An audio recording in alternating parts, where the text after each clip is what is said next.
Hello everyone, आज हम बात करेंगे भारत के जल संसाधन के बारे में। तो अगर हम पूरे विश्व के जल को देखें तो 4% जो है उसका वो भारत में है, जो ताज़ा पानी, फ्रेश वाटर। जबकि पॉपुलेशन को अगर देखते हैं तो विश्व की 18% आबादी जो है वो भारत में रहती है। तो इस तरह से संसाधन जो है हमारे पास सीमित है और उसका प्रबंधन जो है वो ज़रूरी है।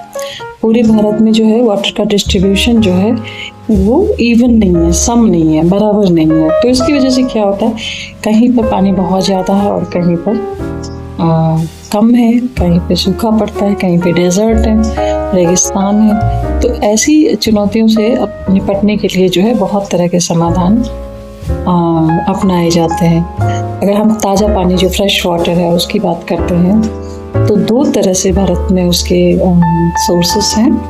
तो एक तो जो है कि जो धरातल पर है, जैसे नदियां हैं, झीलें हैं, तालाब और जलाशय शामिल हैं। और जो दूसरा तो ये जो है वो 70% जो है वो धरातल पर पाया जाता है। मतलब जो पेयजल है, हमारा पीने का पानी है, वो इन्हीं नदियों से और जलाशयों से हमें मिलता है। दूसरा जो है अंडरग्राउंड वाटर है, भूजल जिसको बोलते हैं, वो ग्राउंड के नीचे से निकाला जाता है और वो भी फ्रेश वाटर है और वो पीने योग्य है। जो धरातल पर है वो हिमालय और प्रायद्वीपीय नदियों से पानी जो आता है पूरे देश में होकर जाता है, फिर वो नदियाँ समंदर में गिर जाती हैं और समंदर का पानी जो है वो पीने लायक नहीं है। तो उसकी चर्चा हम अभी नहीं कर रहे हैं। तो ये भूजल जो है, जो अंडरग्राउंड वाटर है, उसको हम कैसे लेते हैं, कुएं के माध्यम से और बोरवेल के माध्यम से निकाला जाता है। अपने बचपन में देखा होगा हैंडपंप से पानी निकलता था गांव-गांव में। आजकल जो है हैंडपंप का पानी पीने लायक नहीं होता है और कहीं पे जो है वो बहुत ज़्यादा कंटामिनेटेड है।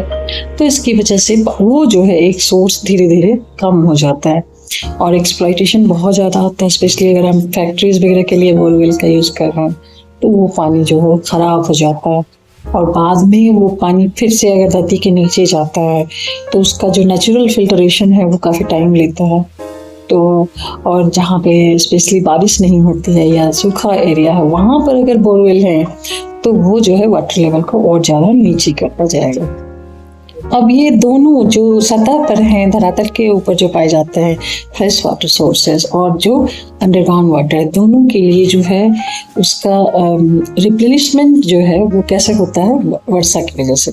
तो भारत में वर्षा भी आप जानते हैं कि मानसूनी वर्षा है, तो वो सीजनल है। कुछ पर्टिकुलर सीजन में जो है हमारे यहाँ काफ़ी ज़्यादा बारिश होती है और बाकी जो है शुष्क मौसम रहता है। लेकिन ये वर्षा भी जो है पूरे देश में जो है बराबर नहीं है और समान रूप से वितरित नहीं है। जैसे अगर नॉर्थ ईस्ट में देखें तो बहुत ज़्यादा पानी बरसता है, कोस्टल एरिया में जो है वो अच्छा खासा पानी बरसता है। अभी जो है हमारे यहाँ बाढ़ आई हुई है, सुनामी जैसे आसार हैं, तूफान, आंधी, ये सब पूरे साउथ एशिया में छाया हुआ है। तो इस तरह से जो हमारा कोस्टल लैंड है, आंध्र प्रदेश, तेलंगाना का पार्ट है, तो उड़ीसा में, इस तरह से यहाँ पे जो है अभी बहुत ज़्यादा पानी आ रहा है। लेकिन सेम टाइम पे ऐसे ही समय में जब एक तरफ बाढ़ आ रही है, कहीं और जो है हमारे यहाँ पानी की कमी हो रही है। जैसे स्पेशली आप दिल्ली को ही ले लें तो दिल्ली में हमेशा पानी की कमी रहती है। यमुना वाला एरिया जो है मानसून बारिश में तो बहुत ज़्यादा भर जाता है, ओवरफ्लो हो जाता है। लेकिन साउथ दिल्ली को देखें तो वहाँ पर अंडरग्राउंड वाटर क्राइसिस जो है वो हमेशा बना होता है, बल्कि दिल्ली को पेयजल जो है वो दूसरे राज्यों से लेना पड़ता है। तो इसीलिए जो है जल का प्रबंधन जो है वो बहुत ज़रूरी होता है, वाटर मैनेजमेंट। और भारत में जो है केंद्र सरकार और राज्य सरकार दोनों मिलकर जो है इसका प्रबंधन करते हैं, इसके लिए पॉलिसीज़ बनाते हैं, इसके लिए कई सारे इंस्टीट्यूट बनाए हुए हैं। मंत्रालय है, जल शक्ति बोर्ड है, जल शक्ति मंत्रालय है, जो जल संसाधन कार्यक्रमों के बारे में कैसे क्या होना है उसका कार्यान्वयन करता है, उसकी देखरेख करता है। इसी तरह CWC है, जो केंद्रीय जल आयोग है, जो कैसे बाढ़ आने वाली है कहीं पर या जल संसाधन का विकास कैसे हो, बिजली कैसे उत्पन्न की जाए, इन सबको दिखता है। तो केंद्रीय भूजल बोर्ड जो है वो अंडरग्राउंड वाटर के बारे में योजनाएं बनाता है और उसकी देखरेख करता है। अभी जो सरकार की योजनाएं चल रही हैं जैसे जल जीवन मिशन, अटल भूजल योजना, प्रधानमंत्री कृषि सिंचाई योजना, तो ये सब जो है वो जल प्रबंधन का पार्ट है। इससे क्या होता है कि हमारे यहाँ कहाँ पे एग्रीकल्चर है, कहाँ पे सिंचाई की ज़रूरत है, किस तरह से सिंचाई होनी चाहिए, कहाँ अंडरग्राउंड वाटर से सिंचाई हो सकती है, कहाँ वर्षा जल पर ही निर्भर रहना पड़ेगा और कहाँ पर जो सतह का जल है वो ज़्यादा से ज़्यादा क्षेत्रों में पहुँचाया जा सके ताकि फसलों को समय पर पानी मिल सके। ये सारी चीज़ें जो हैं वो सरकार ही सुनिश्चित करती है कि किस तरह से पेयजल मिलेगा, क्योंकि आपको पता है पेयजल ही चाहिए फसलों की सिंचाई के लिए भी। वर्षा का जल और जो अंडरग्राउंड वाटर है और इसके अलावा जो नदियों से पानी है, यही जो है हमारी खेतीबाड़ी के लिए भी चाहिए। सी वाटर जो है इसमें भी काम नहीं आता। तो बांधों और जलाशयों का निर्माण जो है वो एक पार्ट है मैनेजमेंट का। तो बांध जो बनाए जाते हैं, डैम, उसका दो उद्देश्य है। एक तो है वाटर मैनेजमेंट, वाटर शेड बनाया जाता है, और दूसरा जो है वो बिजली निकालने के लिए भी उपयोग होता है। बाढ़ और सूखे के समय में जो है एक बहुत ही इंटीग्रेटेड सॉल्यूशन चाहिए होता है, और इसके लिए कई बार जो है सरकार प्रपोज करती रही हैं कि बाढ़ पे कैसे नियंत्रण किया जाए, कैसे पानी जो है वो नदियों के ऊपरी जलग्रहण क्षेत्र में जो है उसको बांध दिया जाए और समय समय पर उसको थोड़ा थोड़ा करके छोड़ा जाए ताकि किसी भी क्षेत्र में जो है बाढ़ ना आए। सघन वृक्षारोपण जो है वो भी एक उपाय हो सकता है जो बाढ़ के पानी को रोक सकता है, और वृक्ष जो है वो मिट्टी की जड़ों को पकड़े रहते हैं मिट्टी को अपनी जड़ों से, तो उसकी वजह से जो है पानी का फ्लो जो है वो स्पीड जो है वो कम हो जाता है। तो इस तरह से बाढ़ की वजह से जो डिजास्टर होता है, जो जान माल की प्रॉपर्टी की हानि होती है, उसको रोका जा सकता है। इसके अलावा जो रेन वाटर हार्वेस्टिंग है वो एक बहुत बड़ा उपाय है।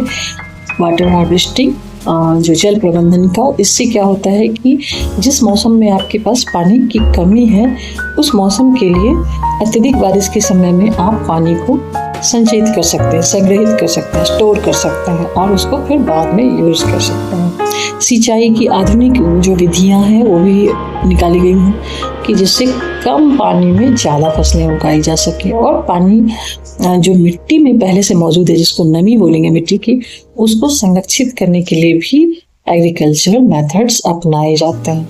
इस तरह से जो सूखे में जो है उसका मैनेजमेंट किया जा सकता है। इसके अलावा एक बहुत ही इम्पोर्टेंट कॉन्सेप्ट जो हाल में उभर के आया है वो इंटरलिंकिंग ऑफ रिवर्स है, और ये काफ़ी दिन से प्रस्तावित है और कहा जाता है कि ये एक प्रैक्टिकल सॉल्यूशन हो सकता है। हालांकि इसमें भी इप्स एंड बट्स काफ़ी ज़्यादा हैं। तो ये NRLP जो है राष्ट्रीय नदी जोड़ो परियोजना, इंटरलिंकिंग ऑफ रिवर्स, इसका उद्देश्य यही है कि जहाँ पर जल जो है एक्स्ट्रा है, पानी जहाँ पे फ्लड आते हैं, बहुत ज़्यादा बारिश होती है, वहाँ वाले नदी बेसिन से जो है वो पानी को लिया जाए, और जहाँ पे पानी बहुत कम है उस क्षेत्र में उसको ट्रांसफर किया जाए। अब ये इतने बड़े पैमाने पर इंटरलिंकिंग कैसे किया जाएगा, तो नहरों और कैनाल के थ्रू जो है वो, कैनाल और सुरंग के थ्रू जो है नेटवर्क बनाया जा सकता है। इसका लाभ तो ये होगा कि बाढ़ और सूखे की समस्या जो एक साथ हल हो जाएगी और सिंचाई जो सुविधा में जो है सुधार होगा। इसके साथ साथ जो है इलेक्ट्रिसिटी भी प्रोड्यूस हो सकती है जगह जगह पर। और इसके अलावा ये जो है राज्य के अंदर में जल परिवहन को भी बढ़ावा दे सकता है, क्योंकि एक नदी जो है दूसरी नदी से जुड़ चुकी रहेगी। तो थ्रू आउट द कंट्री जो है, पूरे देश में जो है एक तरह से वाटर नेटवर्क बन जाएगा। लेकिन इसमें सबसे बड़ी प्रॉब्लम जो है, ये तो बहुत ही कॉम्प्लिकेटेड कॉन्सेप्ट है, क्योंकि नदियों का, हर नदी का स्ट्रक्चर बिल्कुल अलग अलग है, उसकी उत्पत्ति अलग है, पहाड़ों का जो है डायरेक्शन स्लोप है वो बिल्कुल अलग है, और इसकी वजह से जियोलॉजिकल जो संरचना है जो इनकी उसकी वजह से एक इकोसिस्टम डेवलप होता है हर जगह, और वो इकोसिस्टम का बैलेंस जो है वो इंटरलिंकिंग से चेंज हो सकता है, बदल सकता है।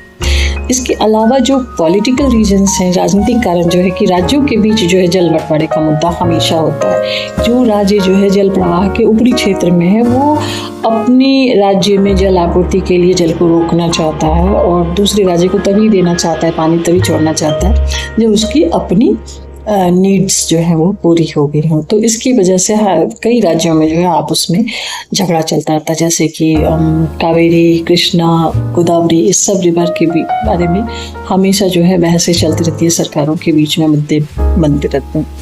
इसलिए केन बेतवा लिंक परियोजना जो है इस दिशा में इंटरलिंकिंग ऑफ रिवर्स के बारे में पहली परियोजना जो है भारत में शुरू की गई है और अभी भी इसके प्रैक्टिकलिटी पे, पॉसिबिलिटीज पे बहस जारी है, लेकिन सरकार जो है इसको जल सुरक्षा सुनिश्चित करने का एक तरीका मानती है और इस बारे में अब डेवलपमेंट का काम शुरू हो गया है। तो NWDA जो है इसको देखरेख कर रहा है, राष्ट्रीय जल विकास एजेंसी, और उसमें और भी कई घटक काम कर रहे हैं और पर्यावरणविद जो है वो भी इस पर नजर रखे हुए हैं कि किस तरह से ये प्राकृतिक बहाव को और पारिस्थितिकी तंत्र में बदलाव लाने वाली है और क्या पर्यावरणीय परिणाम हो सकते हैं, पॉजिटिव और नेगेटिव दोनों जो है वो देखा जा रहा है।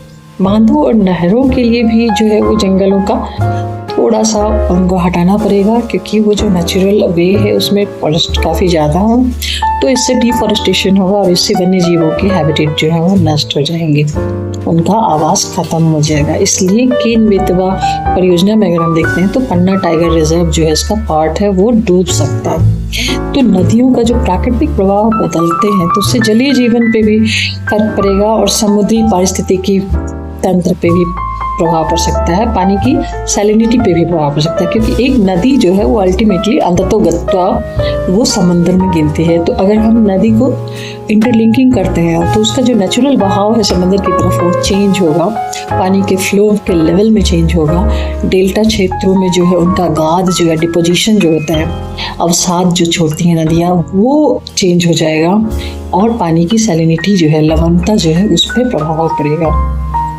सामाजिक रूप से जो प्रभाव पड़ेगा वो तो बिल्कुल ही दृष्टिगत है, क्योंकि बांधों और जलाशयों के निर्माण से बड़ी संख्या में जो है स्थानीय समुदाय को विस्थापित करना पड़ेगा और ये पुनर्वास जो है वो भी सरकार के लिए बहुत बड़ी चुनौती है। और इसी वजह से हमेशा जो है जब भी बांध बनते हैं या नहरें बनती हैं तो लोकल लेवल पे जो है वो काफ़ी ज़्यादा विरोध होता है।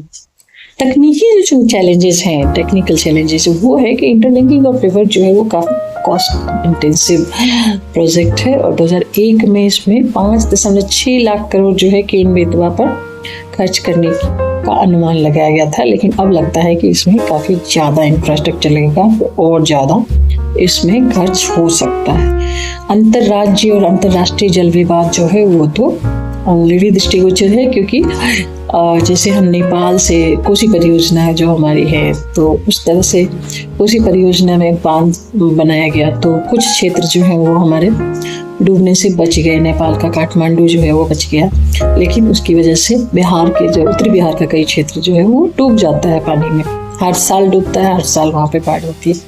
इसी तरह बांग्लादेश के साथ जो है हिमालय घटक में जो है अन्य पड़ोसी देशों के साथ जल साझाकरण है, पाकिस्तान के साथ भी हमारा जल साझाकरण है और बांग्लादेश के साथ भी है।